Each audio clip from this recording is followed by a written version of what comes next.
रणवीर सिंह निक्का जी और बाकी के साथी सभी पीछे रहेंगे। जीत गया भाई, जीत गया निक्का भाई, जीत गया, जीत गया भाई, जीत गया। स्वागत करिएगा।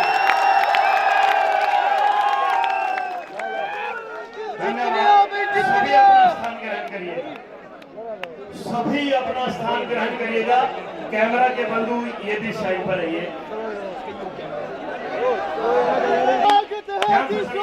समृद्धि जी आपने अमेठी से एक पप्पू को बता दिया। समृद्धि जी आपने अमेठी से एक पप्पू को बता दिया। एक पप्पू हमारे नूरपुर के अंदर भी है। कृपया करके आपसे विनती है, इन पप्पुओं से हमारी छुटकारा दिलवाइएगा। तो मैं ज्यादा ना बोलता हुआ आपसे रिक्वेस्ट करूंगा कि आप आए और आप खुल करके जिस जोश के साथ आप बोलते हैं उसी की उम्मीद लेकर के हम सभी इतनी देर से इंतजार कर रहे हैं। आप अपने विचार रखिएगा। श्रीमती स्मृति जोबन ईरानी।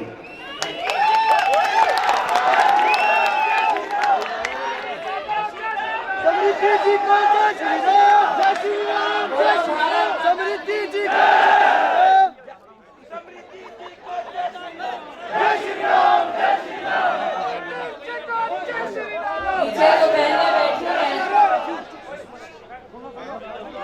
आज भाई साहब ने एक विशेष व्यक्ति का नाम लिया।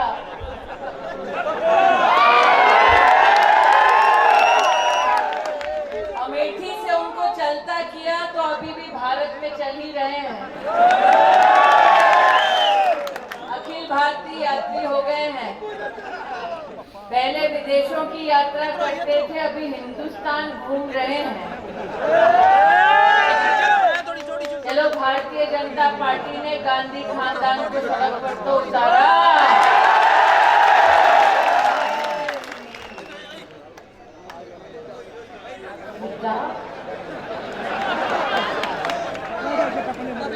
साडा निक्का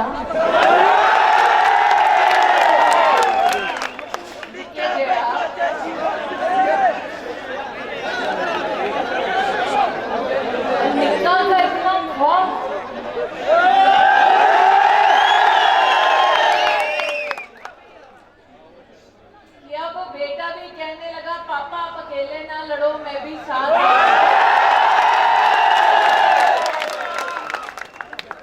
निक्के का इतना डर कि अब कांग्रेस पार्टी ये कहने लगी कि तुम बड़ी बड़ी यूनिवर्सिटी से पढ़ के नहीं आए, सरकारी स्कूल में पढ़े हो।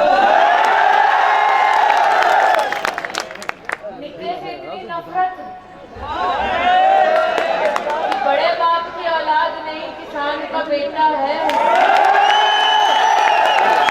मैं आज कांग्रेस के नेताओं से कहना चाहती हूँ कि भारतीय जनता पार्टी में सामान्य परिवार में जन्मा कार्यकर्ता ही बड़ी बाप की औलाद है।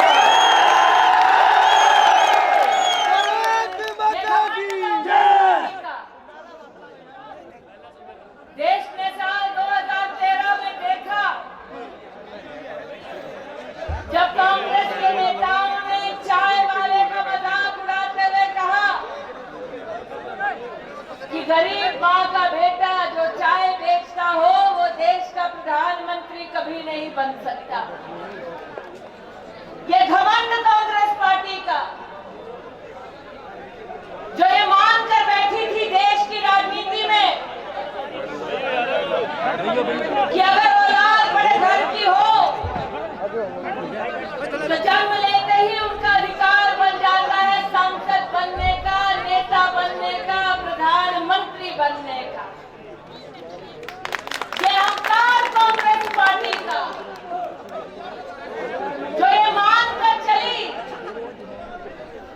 कि सालों साल वो जनता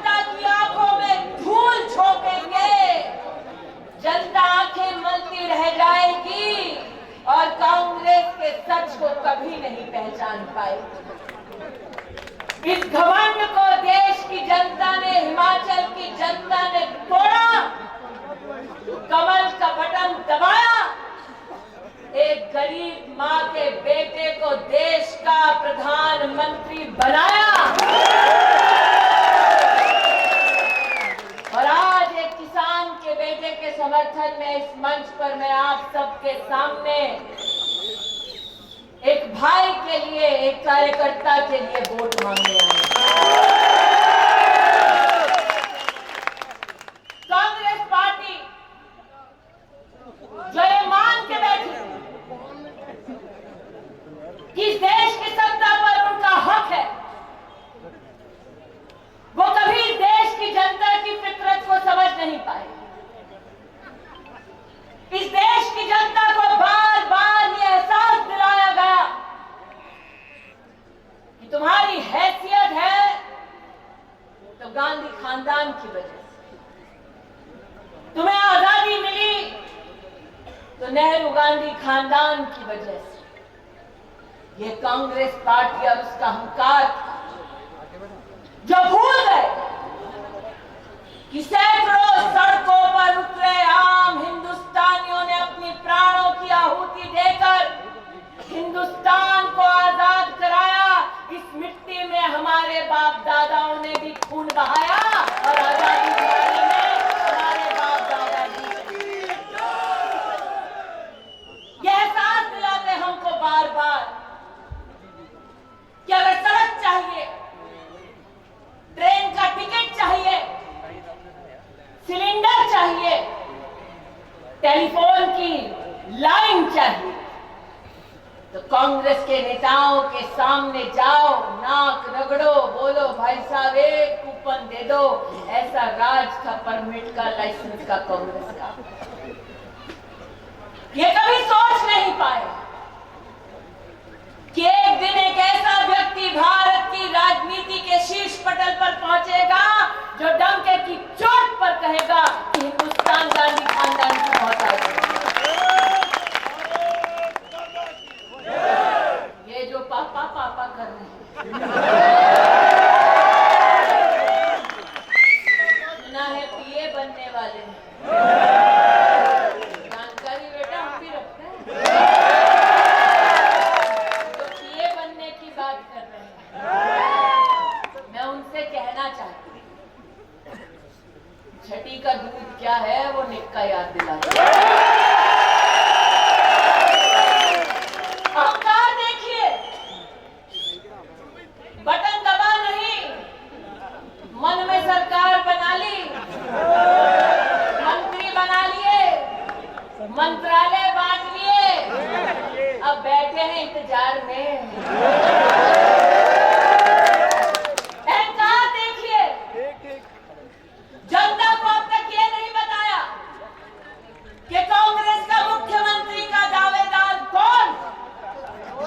अगर हिम्मत है तो पहले ये तो बतला दो नेता कौन है।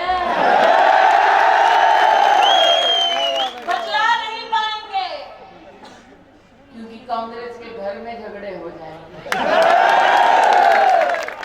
मंत्रालय बांट कर बैठे हैं कांग्रेस वाले, ये तो समझ लें कि ख्याली पुलाव पकाने वालों की लिस्ट लंबी होगी कांग्रेस पार्टी में, लेकिन जब तक मैडम रिमोट नहीं दबाएंगी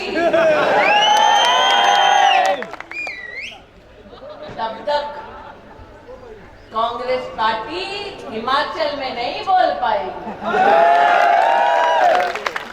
और रिमोट दबा सरकार चली केंद्र में, रिमोट से इनकी 10 साल। जो आज झांसा देते हैं कांग्रेस के कार्यकर्ता नेता वोट बटोरने के लिए कि गरीब माताओं बहनों को 1500 रुपए देंगे। अच्छा, ये कीमत लगाई रही। उन कांग्रेस के नेताओं से पूछना चाहती हूं कि सत्ता में तुम थे केंद्र में और हिमाचल में, तब क्यों नहीं दिया पैसा? अब तो सरकार आने वाली नहीं, अब क्या दोगे? ये घमंड का, ये चुनाव उसी घमंड को चकनाचूर करने वाला चुनाव है। घमंड कितना कि जनता को चाहे कितना भी झूठ बोल लो, जनता हमारी बात मान जाए। झूठ कितने कांग्रेस पार्टी, कांग्रेस पार्टी के नेताओं से पूछना चाहती हूँ, एक तो ये नहीं पता तुम्हारा मुख्यमंत्री का कैंडिडेट कौन, दूसरा ये नहीं पता कि तुम्हारे प्रचार में मैडम आएंगी कब, तीसरा ये नहीं पता कि जो यात्री घूम रहा है हर जगह तो यहाँ क्यों नहीं आ रहा, क्योंकि वो यात्री अगर इस वीर भूमि पर आए तो ये वीर भूमि उससे भी कुछ सवाल करेगी। ये वो पुण्य भूमि है जिस पर कई माओं ने अपने बेटों के खून को बहते देखा, सेना की वर्दी पहनकर सरहद पर इस देश के लिए कुर्बान होते। आज तक उस मां ने सवाल नहीं किया, लेकिन कांग्रेस का कार्यकर्ता इस बार अगर आए तो वो मां निश्चित उससे सवाल करेगी।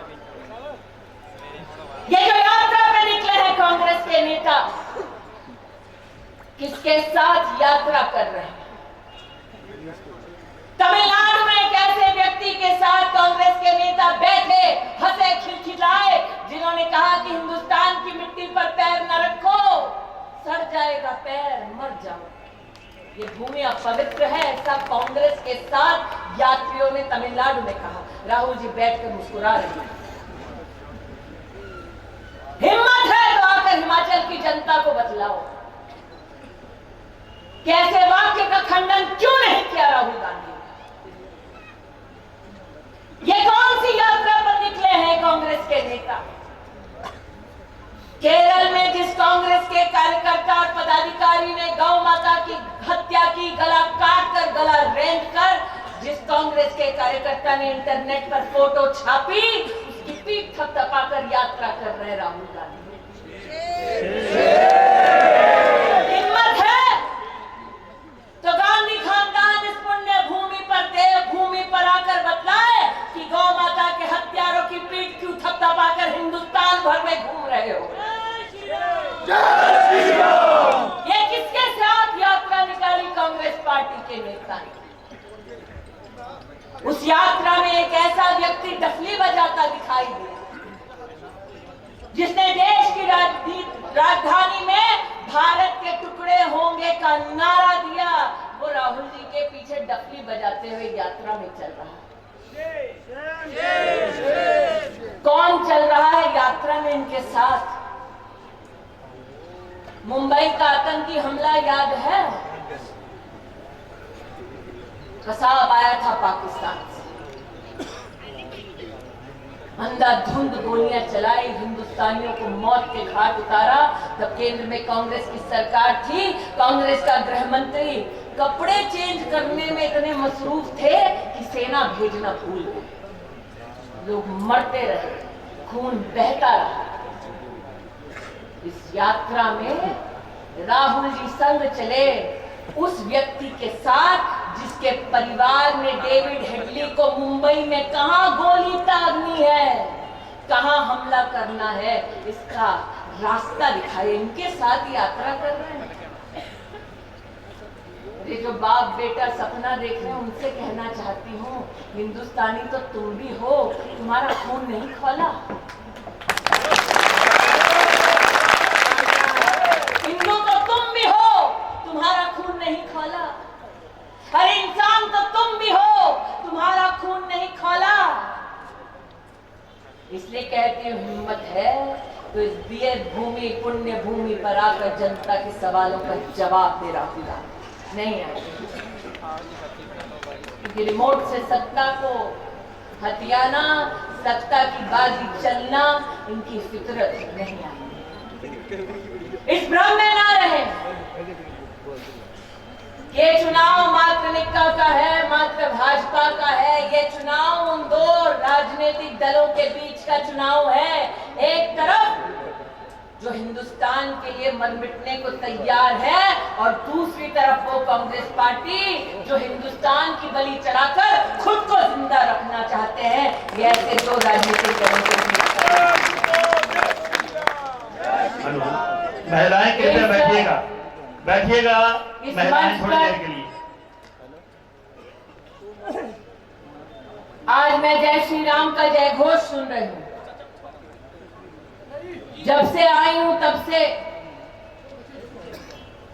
जय श्री राम का नारा देकर मुझे सम्मानित किया जा रहा है। और भाई साहब बहनों को इससे ना रोके, रोटी बनाने का टाइम हो गया। वो बहनें भी जानती है वोट किसको पाना है। 12 तारीख को कमल का बटन दबाना है, पता है। हाँ भैया को टेंशन है, मुझे नहीं है।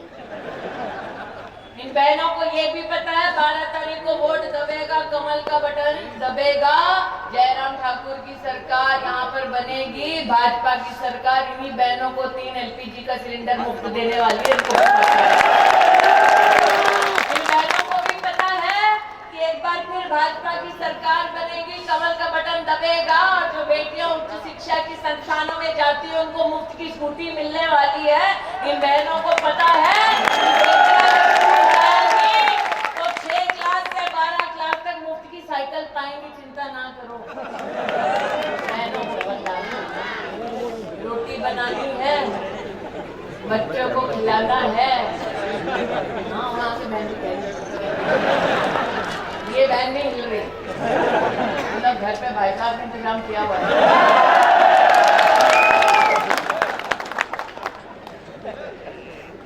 इस वोट को इतना आसान ना समझिए। ये मात्र निका के लिए, भाजपा के लिए वोट नहीं है, ये राम भक्तों के लिए वोट है, राष्ट्र भक्तों के लिए। ये नौजवान जो धड़ल्ले से जय श्री राम का नारा देते हैं वो जान ले कि जिस प्रदेश में भारतीय जनता पार्टी की सरकार नहीं, जिस प्रदेश में एनडीए की सरकार नहीं, जिस प्रदेश में वो राजनीतिक दल है जिसने कांग्रेस के साथ 10 साल सत्ता देखी केंद्र में, उस बंगाल में राम का नाम लेने के लिए नौजवानों को दिन दहाड़े खेत में जिंदा फांसी पर लटकाया जाता है। ये बहनें जान ले जो जय श्री राम का नारा ठोकते कि जिस प्रदेश में उस राजनीतिक दल की सरकार है जिसने कांग्रेस का 10 साल सत्ता में समर्थन दिया केंद्र में, उस प्रदेश में औरत अगर जय श्री राम कहती है तो गांव से, गली से, घर से उसे उठा लिया जाता है। इसलिए कहती हूं ये वोट मात्र एक प्रत्याशी का वोट नहीं, ये वोट एक संस्कार के लिए है, ये वोट इंसाफ के लिए है, ये वोट राष्ट्र के लिए है।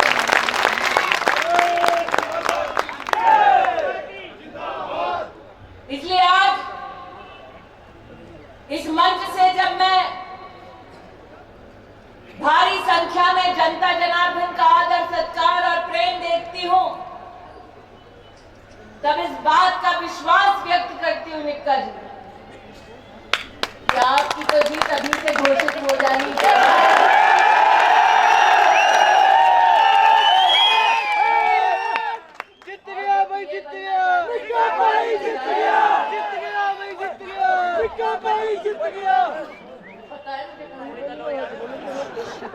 पीए बनने का सपना देखने पठानकोट रह जाए,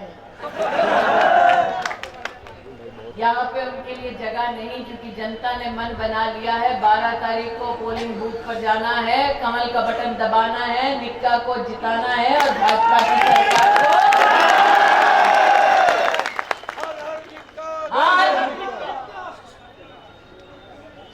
जो जनता जनार्दन यहाँ आई है, जाने से पहले मात्र 2 बातें पूछना चाहती हूँ।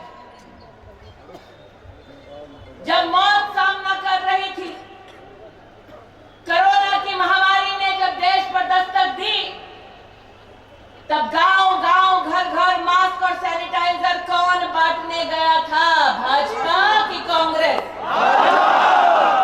जब मौत सामने थी, जब गरीब दुविधा में था, तो 28 महीने गरीब के घर तक अनाज किसने पहुंचाया? भाजपा के कांग्रेस?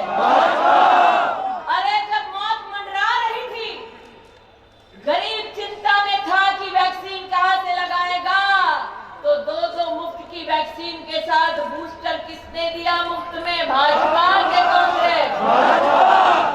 वोट किसको जाएगा? भारतीय जनता पार्टी जिंदाबाद, भारतीय जनता पार्टी जिंदाबाद। एक तरफ भारतीय जनता पार्टी के कार्यकर्ता और नेता